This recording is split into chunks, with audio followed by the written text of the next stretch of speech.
দীর্ঘ ১ বছর পর আবারও মাহে রমজান চলে আসলো। আজকে হচ্ছে প্রথম রোজার সেহরি। তো এখানে হচ্ছে সেহরির জন্য রান্না করব।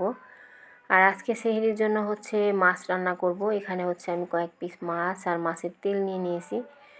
আর রাতের বেলা এখানে হচ্ছে চুপি চুপি রান্না করতেছিলাম, কারণ সবাই ঘুমাচ্ছে। আর এই তো এখানে হচ্ছে একটু বাটা মশলা দিয়ে মাছের ঝোল রান্না করব টমেটো দিয়ে। সেহরিতে তেমন কোনো কিছু আসলে খাওয়া যায় না, যত হালকা পাতলা খাবার খাওয়া যায় ততই কিন্তু সারাদিন বেশি ভালো লাগে। আর এই তো আমি হচ্ছে এখানে মাছটাকে একটু কষিয়ে নিতেছি, যেহেতু টমেটো দিয়ে রান্না করব সেজন্য আগে মাছটা কষিয়ে পরে হচ্ছে টমেটো দেবো। এতে করে রান্না মানে মাছের ঝোলটা বেশ মজার হয়। আর এই যে এই মাছের হচ্ছে তেলটা খেতে আমাদের বাসায় সবাই বেশি পছন্দ করে। আর এই তেলটা আসলে অনেক মজার, এই মাছটাও খুব মজার ছিল। তো এখানে হচ্ছে এই যে আমি রান্না করতেছি, আর একটু কষিয়ে নিয়ে তারপর হচ্ছে টমেটোগুলো কেটে রেখেছিলাম সেগুলোই দিয়ে দেব। আসলে রোজার দিনে হচ্ছে শেষ রাতে উঠে হচ্ছে রান্না করতে কিন্তু অনেক ভালো লাগে। আর এই তো এদিকে এই যে আমার রান্না কিন্তু একদম কমপ্লিট। তো টমেটো দিয়ে শুধু মাছের ঝোল করেছিলাম। আর এদিকে এই যে স্বচ্ছবাবুর বাবা হচ্ছে এখানে ডিমের ভর্তা বানাইতেছিল। আর এই যে এখানে ভর্তা বানানো একদম শেষ। তো স্বচ্ছবাবু আবার রোজা থাকবে, ও হচ্ছে আলু ভর্তা খাবে। আর ও ঝাল খেতে পারে না, ওর জন্য একটু আলু ভর্তা করতেছিল। আর এই যে ডিমের এই ভর্তা, আসলে শেষ রাতে ভর্তা দিয়ে ভাত খেতে কিন্তু বেশি ভালো লাগে। তো আজকে সেহরিতে আমাদের এগুলোই ছিল খাবার। তো গরম ভাত, তার সঙ্গে হচ্ছে ডিমের ভর্তা, আলু ভর্তা, আর হচ্ছে মাছের ঝোল। তো এই হচ্ছে রান্না করেছিলাম, তেমন আর কোনো কিছু রান্না করিনি, কিন্তু খুব সুন্দর একটা খাবার হয়েছিল আমাদের সবার জন্য। আর এখানে আমরা হচ্ছে সবাই মিলে খেতেও বসে পড়েছিলাম।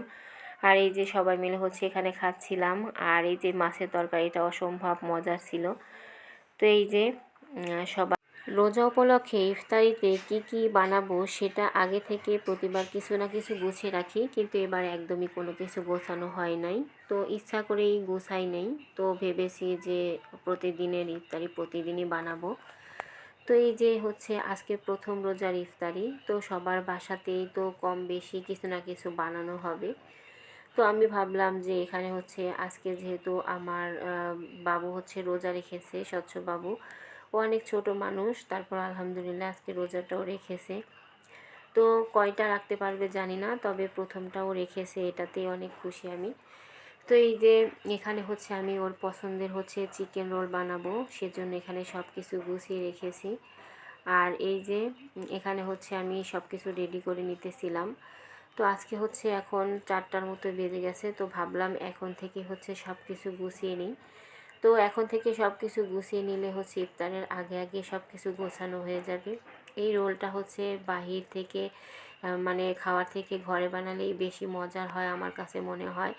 তবে আমরা তো বাড়িতে বানালে চিকেনটা ইচ্ছা মতো দিই, আর দোকানে তো এতটা পরিমাণে দেয় না। তো এই যে আমার একটা রোল হচ্ছে ফেটে গেছে, তো ব্যাপার না, ভেজে নিলেই হয়ে যাবে। আর এই তো এদিকে হচ্ছে এই যে আর কিছুক্ষণ বাকি আছে ইফতারের, তো আমি এখানে সব কিছু রেডি করে নিয়েছি। তো এই যে এখানে হচ্ছে বেগুনি, তারপর ডিমের চপ, রোল ভেজে নিয়েছি। আর বাইরে থেকে শুধু জিলাপি আনা হয়েছিল, আর কিছু ফলও কেটে নিয়েছি, ছোলা ভুনা করেছিলাম।